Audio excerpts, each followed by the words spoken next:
Don't go forward here. Oh god, he is. And that's the 14th Friday again in the video, making another cameo.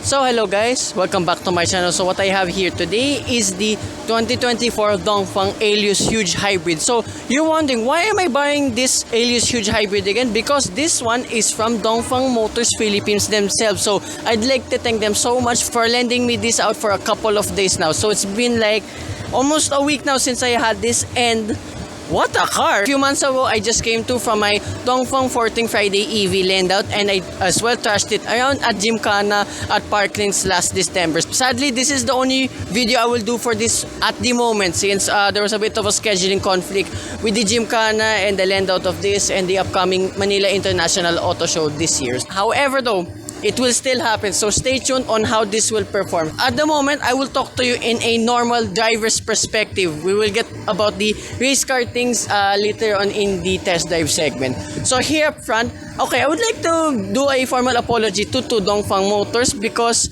I wasn't a fan when I test drove this the first time here too at Dongfeng Alabang with the white one with the chrome grille. However, the one they gave me now is this beautiful Aurora green along too with a gloss black grille. Now this is more like it, and ironically you can option to the grille. So if you're lucky enough to buy one of these with the black grille, please go ahead and buy it. I mean, this is just my personal preference only, by the way. You get a ground clearance at around 185 millimeters, and again, being with the gloss black grille, you get gloss black all around here at the side profile, here in the cladding, your door handles, and your side mirrors with repeaters along to with cameras underneath. Get MAC badges here all around too, because that is the engine code here of this Aeolus Huge Hybrid. Speaking of two, powering this thing is a 1.5 liter turbocharged 4-cylinder engine that produces a whopping combined 241 horsepower and 514 newton meters of torque. Okay, the power delivery is not as violent as the 14th Friday. However,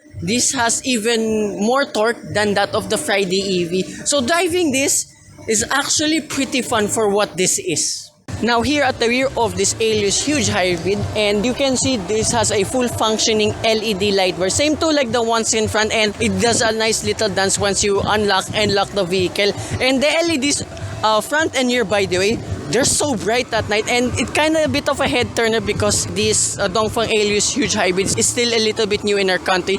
It kind of turns heads, which actually surprised me, especially with this Aurora green color. So you get huge badges, your 500T engine designation. Pretty plain rear, but I don't mind it. It's a good looking crossover overall for me. So you get a bit to fake exhaust all around. This is another surprise for me too with this Aeolus Huge Hybrid. There are no official figures, by the way, but however, it's one of the more larger ones that you can buy out here today. This is around 500 to 600 liters of space, literally for a weekend worth of jaunt for an F1 party. And of course, it will double if you fold all of the seats down.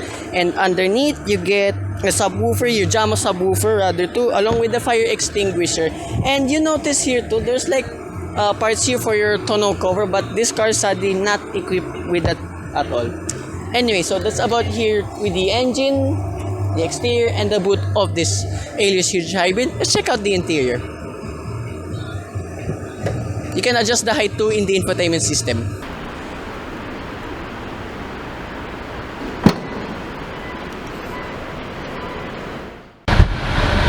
So this is the interior of this Aeolus Huge Hybrid. So lower it down so you can hear me.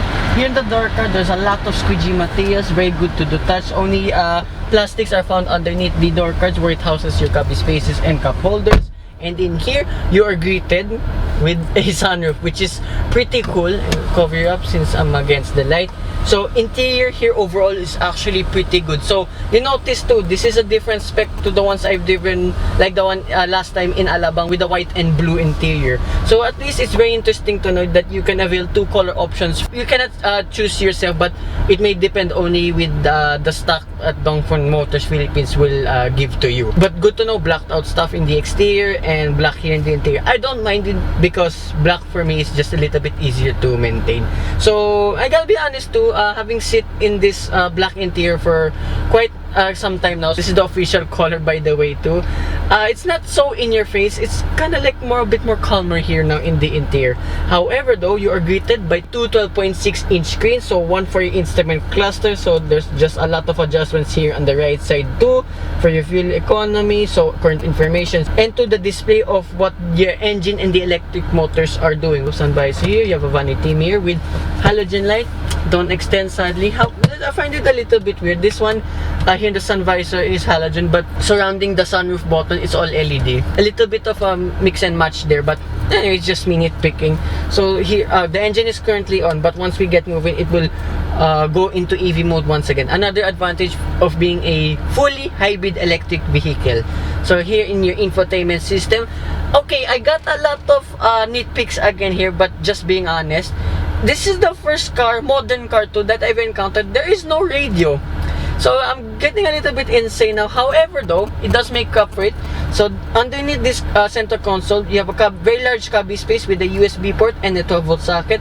This device here enables to activate Apple CarPlay and Android Auto. So this car is not officially equipped with it, but thank you Dongfeng Motors Philippines for giving us customers, if ever, for special access. So Android Auto, okay, pretty decent. There's just a little bit of lag here and there. Same case too with Apple CarPlay. However, at least it has, compared to the 14 Friday EV, which only has car bit mirror link. And all of the settings, it's kind of like a BMW, got to be honest.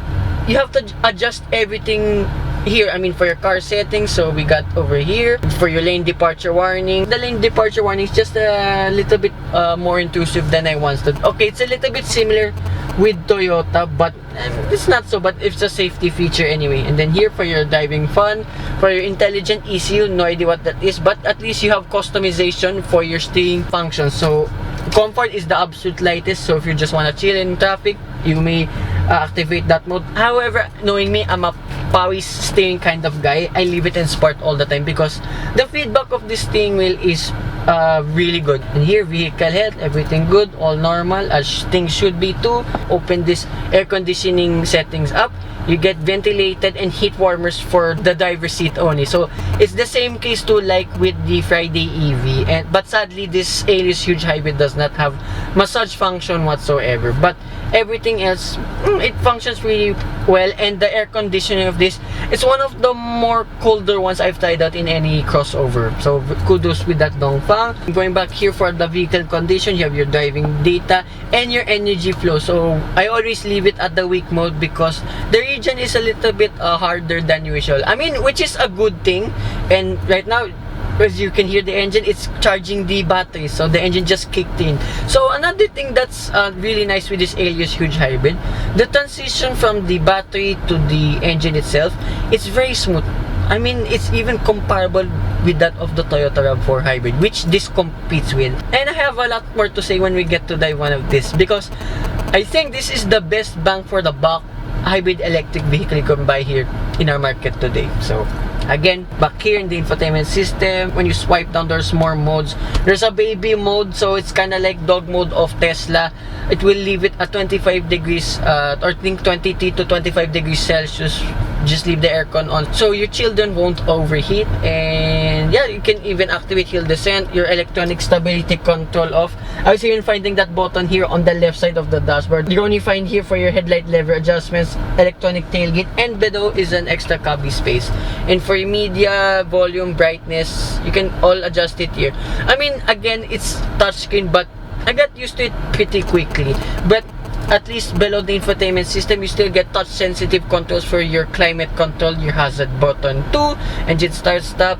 And yeah, this is for me the most annoying part here in this interior, this gloss black trim. However, that's it. That's the only nitpick I have here. So here in the steering wheel, pretty good too. I really love this flat bottom, and the grips on this steering wheel feels very much like a race car. I love the feel of this. And here are your buttons. No arrow indications. It's a little bit weird, but it's fine. So you get your cruise control functions on the left side and instrument cluster adjustments too on the right side too. And then here below the air conditioning controls, you get a wireless charging pad. And then center console itself, you get the gear shift, 2 cup holders, electronic parking brake, auto hold function, and your rotary switch dial for your driving mode. So you get here Eco, Normal, Sport, and Normal mode. So yeah, once you hit immediately sport mode, the engine will fire up. However, I think it's just down to this particular unit. I'm sorry, I can't seem to activate normal mode at will. I have no idea what's going on. So again, anyway, that's some things I just noticed when I have cars for a long time. Glove box, that's kind of small.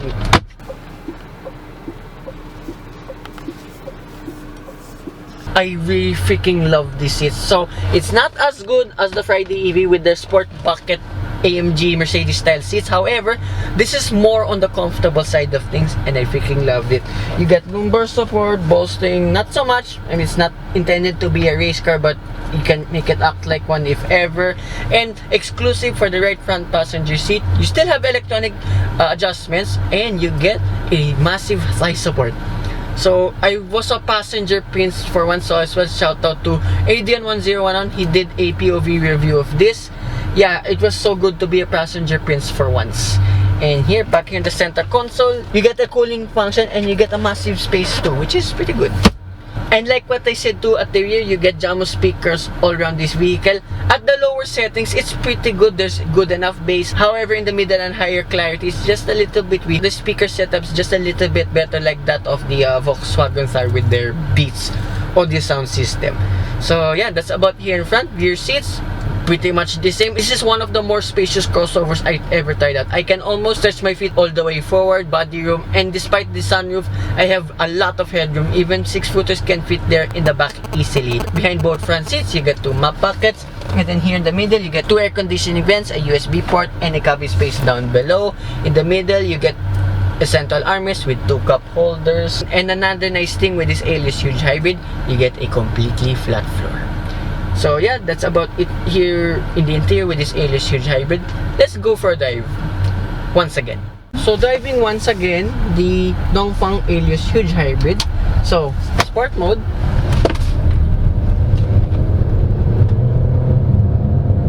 Wow, okay, it's as good as I once remembered. But driving this for a couple of days, for me personally, the best mode is smart mode, because it balances the hybrid system, how it delivers its power, so on and so forth. This, as I said earlier, this HEV is one of the best ones in this class. Dare I say it, even better than that of the Toyota RAV4 Hybrid. I mean, how it does everything as a daily, how it runs on EV mode, it's very, very good.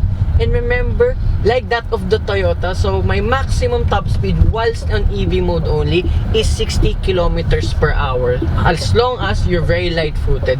Once you floor the throttle immediately, it will kick, the engine will kick in once again. So here, EV mode, and then when I press it harder, there, around 40 already, the engine kicked in already. And that's what I like to with all HEVs. I think this is the best combo that we can get in the market today. Yes, EVs is the future. However, we still lack infrastructure. So I got to say, if you don't want the headaches of having no wall chargers, where to charge, wait in line, yeah, HEV is the way to go. And for me, having this already for a couple of days, driven already almost 300 kilometers in just 4 days, I already managed a whopping 20 kilometers per liter in the city. Where else can you find that kind of fuel economy in any vehicle? That is one of the best ones I've tried out so far.